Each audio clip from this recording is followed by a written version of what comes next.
प्रस्तुत है कहानी तलाश। लेखक जयप्रकाश करदम। किराए का मकान तलाश करना रामवीर सिंह के लिए छोटी समस्या नहीं थी। 1 सप्ताह से वह एक गेस्ट हाउस में रह रहे थे। हालांकि शहर में उपलब्ध होटलों की तुलना में गेस्ट हाउस बहुत महंगा नहीं था, लेकिन गेस्ट हाउस में रहने की एक सीमा थी। अधिक समय तक वहां नहीं रहा जा सकता था। दूसरे, गेस्ट हाउस में भोजन आदि की सुविधा नहीं थी। चाय खाना सबके लिए उनको बाहर किसी होटल या ढाबे पर जाना पड़ता था। एक बार दफ्तर में आ जाने पर रामवीर सिंह का बाहर जाने को मन नहीं करता था, इसलिए कई बार वह खाना खाने की बजाय फल आदि खाकर ही काम चला लेते थे। रामवीर सिंह एक सरकारी अधिकारी थे। बहुत से लोगों के साथ उनका रोज संपर्क होता था। ऐसे में कोई उन्हें ढाबे पर खाना खाते देखेगा तो क्या सोचेगा? विभाग का कोई अधिकारी या कर्मचारी भी उसे देख सकता है। उनके मन में यह भाव भी हमेशा बना रहता था। फ़ोन ही उन्हें सबसे अधिक बड़ी दिक्कत महसूस होती थी। किसी से फ़ोन पर कोई बात करनी हो तो उसके लिए उनको गेस्ट हाउस के स्वागत पटल या किसी टेलीफोन बूथ पर जाना पड़ता है। इसके अलावा रामवीर सिंह को पढ़ने लिखने की आदत थी और उन दिनों वह प्रशासन और समाज में व्याप्त भ्रष्टाचार के अंतर संबंधों पर एक पुस्तक लिख रहे थे। उसके लिए भी उनकी तन्मयता नहीं बन पा रही थी। लिखने के लिए जिस तरह का वातावरण वह चाहते थे वह उनको यहाँ नहीं मिल पा रहा था। इन सब कारणों से गेस्ट हाउस में रहना उनको काफ़ी असुविधाजनक हो रहा था। 1 सप्ताह से रामवीर सिंह अपने लिए एक सुविधाजनक मकान किराए पर ढूंढ रहे थे। ऐसा मकान जो ज़्यादा बड़ा ना हो, किंतु 2 कमरों का सेट ज़रूर हो, जिनमें एक कमरा बेडरूम और दूसरा ड्राइंग रूम के रूप में काम आ सके। और सबसे बड़ी बात यह है कि मकान में किसी तरह का शोर या डिस्टर्बेंस न हो, ताकि उनका लिखना पढ़ना निर्बाध चल सके। कई मकान उनको पसंद नहीं आए थे और जो 1-2 पसंद आए थे उनके मकान मालिकों ने ऐसी ऐसी शर्तें रखी थी जो उनको स्वीकार्य नहीं थी। दूसरे शहरों की तरह यह शहर भी जातिवाद से मुक्त नहीं था। जातीय भेदभाव और छुआछूत को वह इस 1 सप्ताह के भीतर अच्छी तरह देख चुके थे। हालांकि जातीय घृणा और छुआछूत का व्यवहार दलितों के साथ होता था और वह भी दलित थे, लेकिन उनके साथ ऐसा कोई व्यवहार अभी तक नहीं हुआ था। उसका एक बड़ा कारण यह भी था कि उनके नाम से उनकी जाति की कोई गंध नहीं निकलती थी, जिससे यह पता चलता कि वह दलित हैं। दूसरे, वह उच्च शिक्षित और अधिकारी थे। उनके रहन सहन और खान पान का परिष्कृत ढंग था। तीसरे, वह किसी बस्ती या कॉलोनी में न रहकर अभी तक गेस्ट हाउस में रह रहे थे। मकान मालिकों द्वारा रखी गई शर्तों में अन्य शर्तों के अलावा यह कॉमन शर्त थी कि मकान में मांस मछली अंडा आदि कुछ भी नहीं पकाया जाएगा और न ही खाया जाएगा। रामवीर सिंह अंडा मांस खाने के आदी थे। उनका लगभग प्रत्येक संडे मटन डे होता था, इसलिए मकान मालिकों की अंडा मांस नहीं खाने की शर्त उनको असुविधाजनक लगती थी और वह इस शर्त को स्वीकार नहीं करते थे। लेकिन गेस्ट हाउस को खाली करने का समय आ गया था, इसलिए उन्होंने अपने आप से समझौता कर यह निश्चय कर लिया कि वह अंडा मांस नहीं खाने की शर्त को मान लेंगे और जो भी ठीक ठाक सा मकान मिल जाएगा उसमें शिफ्ट कर जाएंगे। शाम को दफ्तर से निकलकर वह दफ्तर के एक साथी के साथ एक मकान देखने गए। मकान किसी गुप्ता का था। मकान 2 मंजिला था। नीचे के हिस्से में, जो काफ़ी बड़ा था, गुप्ता का अपना परिवार रहता था। ऊपर की मंजिल पर 2 कमरे, रसोई, गुसलखाना और शौचालय था। कमरों के आगे छोटा सा बरामदा था। बाकी सारी छत खुली थी। बिजली पानी का मुकम्मल इंतज़ाम था। धूप, हवा आदि की दृष्टि से भी मकान बिल्कुल ठीक था। ऊपर आने जाने के लिए बाहर से अलग सीढ़ियाँ थीं। मकान का यह हिस्सा किराए पर उठाने के लिए ही बनवाया गया था और शांत, सहज रूप से रहने के लिए सर्वथा उपयुक्त था। रामवीर सिंह द्वारा अब तक देखे गए सारे मकानों में यह मकान सबसे उपयुक्त था। उनको मकान पसंद आ गया था। उन्होंने तुरंत हामी भर दी, मकान मुझे पसंद है। दूसरे मकान मालिकों की तरह गुप्ता ने भी बात पक्की करने से पहले रामवीर सिंह से उनके बारे में सामान्य जानकारियां ली। आपका नाम क्या है? गुप्ता का पहला सवाल था। मुझे आरवी सिंह कहते हैं, रामवीर सिंह ने जवाब दिया। आप कहाँ के रहने वाले हैं? गुप्ता ने दूसरा सवाल किया। मैं बुलंदशहर जिले का रहने वाला हूँ, रामवीर सिंह ने कहा। सिंह साहब, आप क्या करते हैं? गुप्ता ने अगला सवाल किया। मैं व्यापार कर अधिकारी हूँ, रामवीर सिंह ने बताया। व्यापार कर का नाम सुनते ही गुप्ता का बात करने का ढंग बदल गया। पहले जहाँ वह मकान मालिक के दंभ के साथ बात कर रहा था, अब रामवीर सिंह को अदब से साहब संबोधित कर बहुत विनम्रतापूर्वक बातें करने लगा। मकान में आपको कोई तकलीफ नहीं होगी साहब, न किसी तरह का कोई डिस्टर्बेंस होगा। यदि किसी चीज़ की कोई कमी दिखाई देती हो तो बता दें, मैं तुरंत पूरी करवा दूंगा। गुप्ता के हाव भाव और बातचीत के ढंग से रामवीर सिंह ने सहज ही भांप लिया कि गुप्ता क्यों साहब कहकर इतनी इज्जत दे रहा है। उन्होंने समझ लिया कि यह व्यापारी है, इसलिए यह कर निर्धारण में लाभ पाने के लिए देर सवेर मदद करने को कहेगा, किंतु तब का तब देखा जाएगा। यह सोचकर उन्होंने गुप्ता का मकान किराए पर लेने का मन बना लिया। कितना किराया होगा मकान का? रामवीर सिंह ने पूछा। किराए की क्या बात है साहब, आपका मकान है, आप ठाठ से रहें, गुप्ता ने कहा। फिर भी जो वाजिब समझते हैं वह बताइए। पहले वाले किराएदार से भी तो आप कुछ लेते होंगे, रामवीर सिंह ने कहा। पहले की बात छोड़िए साहब, वह 300 रुपये महीने देते थे, बिजली पानी अलग, लेकिन आपको जो उचित लगे वह दे। पिछले किराएदार का हवाला देकर गुप्ता ने प्रकारांतर से किराया बता दिया। रामवीर सिंह को मकान का किराया कुछ ज़्यादा लगा था, लेकिन उनको मकान लेना था और यह मकान उन्हें उपयुक्त लगा था, इसलिए उन्होंने गुप्ता द्वारा बताए गए किराए पर मकान लेने की सहमति दे दी। तब ठीक है, उतना ही किराया मैं भी दे दूंगा। गुप्ता के लिए इससे अच्छी और क्या बात हो सकती थी कि रामवीर सिंह उसके बताए किराए पर मकान लेने के लिए तैयार हो गए थे। वह तुरंत बोला, उसकी तो कोई बात ही नहीं है साहब, मकान आपके लिए है, आप जब चाहें इसमें शिफ्ट कर सकते हैं। आप बता देंगे किस दिन आपको शिफ्ट करना है तो मैं एक बार और इसकी ठीक से साफ सफाई करवा दूंगा आपके आने से पहले। रामवीर सिंह भी देर करने की स्थिति में नहीं थे। उन्होंने गुप्ता से कह दिया, आप सफाई करवा दें, मैं कल ही शिफ्ट करूंगा। गुप्ता ने आश्वस्त किया, बहुत अच्छी बात है साहब, कल सुबह को ही इसकी सफाई हो जाएगी। आप जब भी आएंगे आपको मकान एकदम साफ मिलेगा। मकान तय हो गया। रामवीर सिंह ने राहत की सांस ली। तब ठीक है गुप्ता जी, अब हम चलते हैं, कल शाम को मैं अपना सामान लेकर आऊँगा, रामवीर सिंह ने कहा और सीढ़ियाँ उतरकर मकान से बाहर आ गए। उनका साथी और गुप्ता भी उनके पीछे पीछे सीढ़ियाँ उतर आए। अगले ही दिन रामवीर सिंह ने गेस्ट हाउस से अपना सामान उठाया और गुप्ता के मकान में शिफ्ट कर लिया। रामवीर सिंह यहाँ पर अकेले थे। उनका परिवार बुलंदशहर में ही रहता था। उनका दफ्तर 10 बजे लगता था। सुबह को वह नाश्ता करके 9:30 बजे घर से निकल जाते और शाम को 6-7 बजे के बाद लौटते। वह सीधे सीढ़ियाँ उतरते और सीधे चढ़ जाते।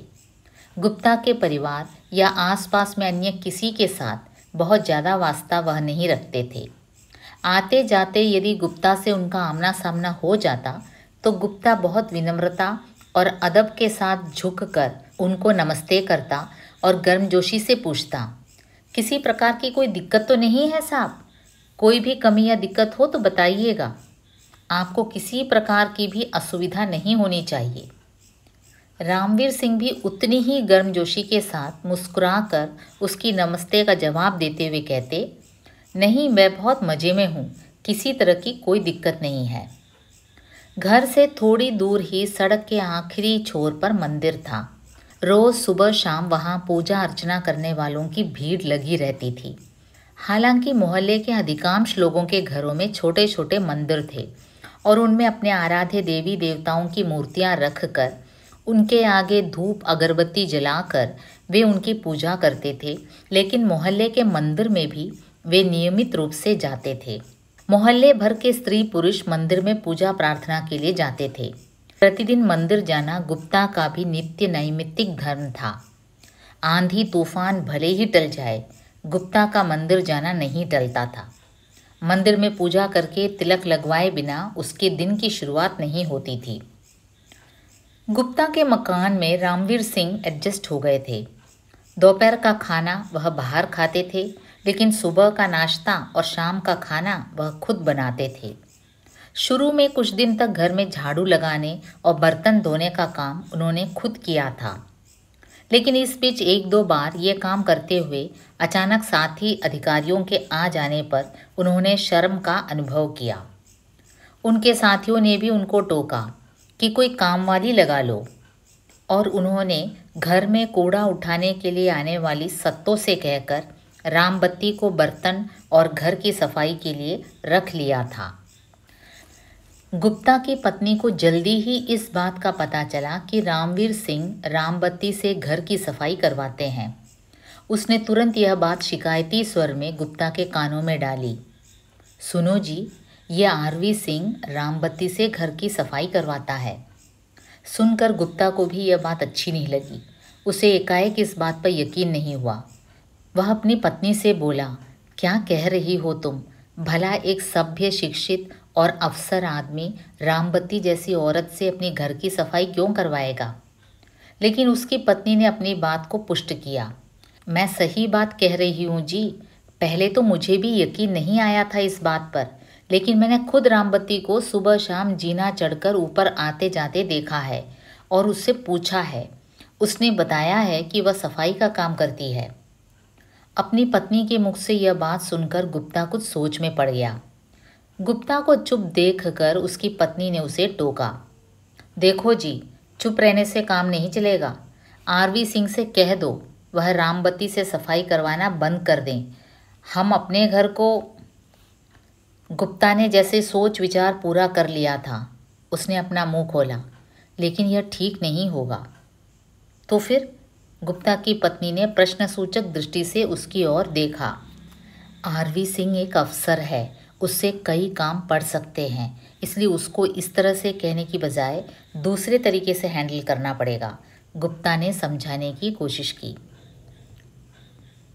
गुप्ता की पत्नी जैसे कुछ भी समझने के लिए तैयार नहीं थी। उसने उसी गुस्साए स्वर में कहा, अफसर है तो क्या हमारा धर्म बिगाड़ेगा वो? ज़रूरत पड़ने पर जिसके मुंह पर चांदी का जूता मारोगे वो ही काम कर देगा। फिर आरवी सिंह का मुंह हाथ में लेने की क्या ज़रूरत? गुप्ता ने अपनी पत्नी को समझाना जारी रखा और बोला, मुंह हाथ में लेने की बात नहीं है। 2-4 दिन के लिए तुम अपना मुंह सी लो और किसी से इस बात का जिक्र मत करो। मैं इस बीच कोई ना कोई रास्ता निकाल लूँगा। हो सकता है कि खुद आरवी सिंह को रामबत्ती के बारे में पता चल जाए और वह उससे सफाई करवाना बंद कर दे। गुप्ता की इस बात में उसकी पत्नी को कुछ दम लगा या नहीं, किंतु वह गुप्ता की बात मानकर फिलहाल चुप हो गई थी।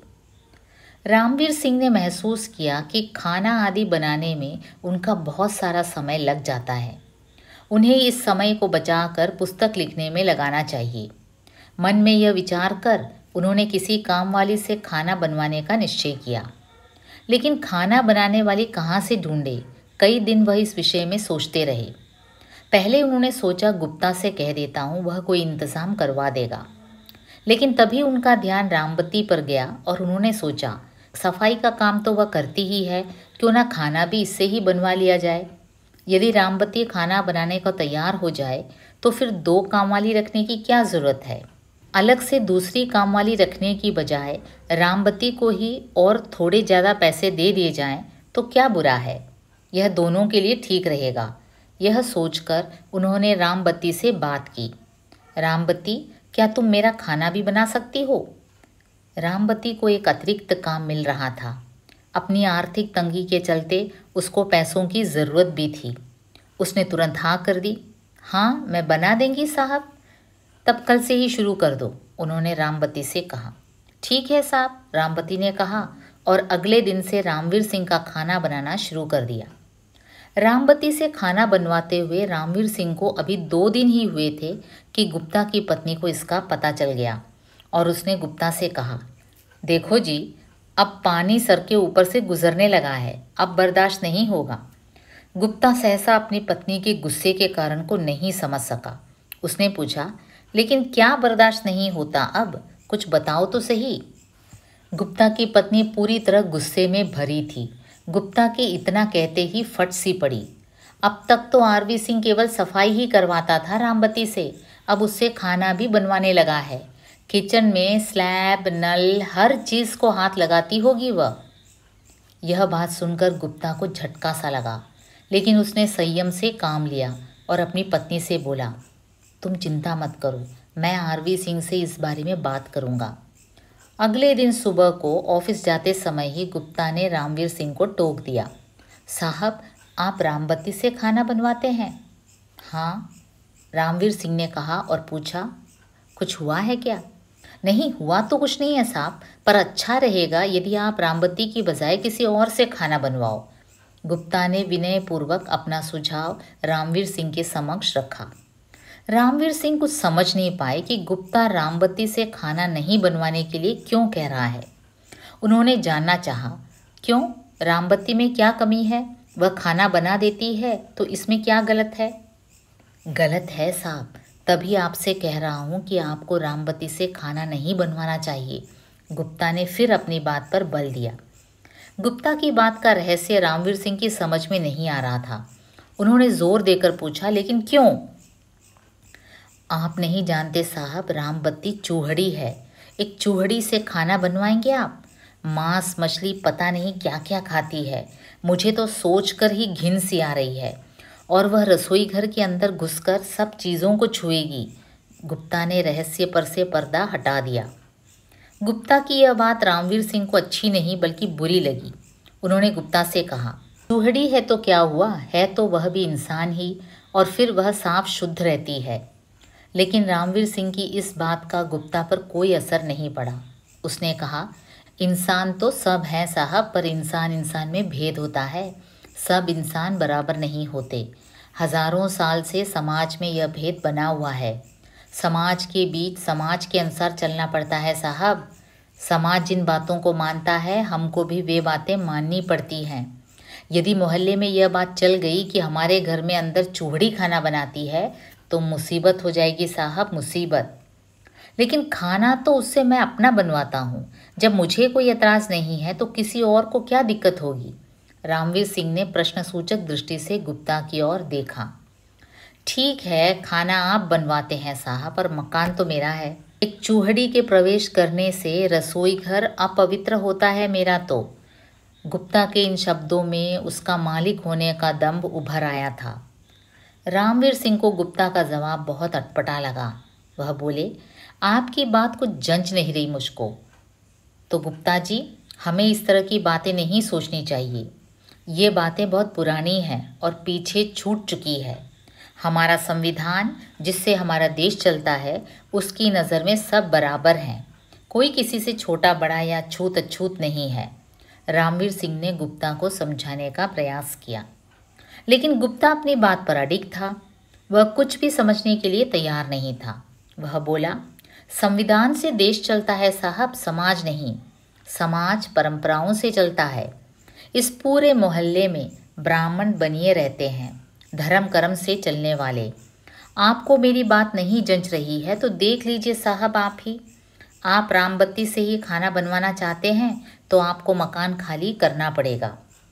गुप्ता के मुंह से यह बात सुनकर रामवीर सिंह सन्न रह गए। भेदभाव की इतनी दुर्गंध इन लोगों के मन में भरी हुई है।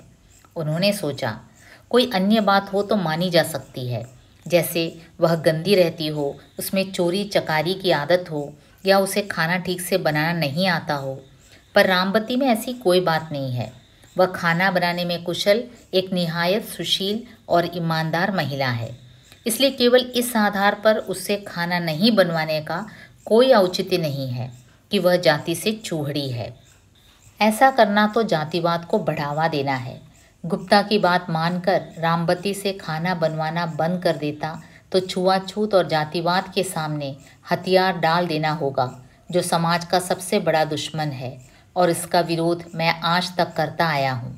रामवीर सिंह के मन ने निश्चय किया कि वह रामवती से खाना बनवाना बंद नहीं करेंगे, और उन्होंने गुप्ता को जवाब दे दिया, यदि यह बात है तो मैं आपका मकान खाली करने के लिए तैयार हूँ, लेकिन जातिगत भेदभाव के आधार पर मैं रामवती से खाना बनवाना बंद नहीं करूँगा। और ऑफिस जाने की बजाय वह नए मकान की तलाश में निकल पड़े।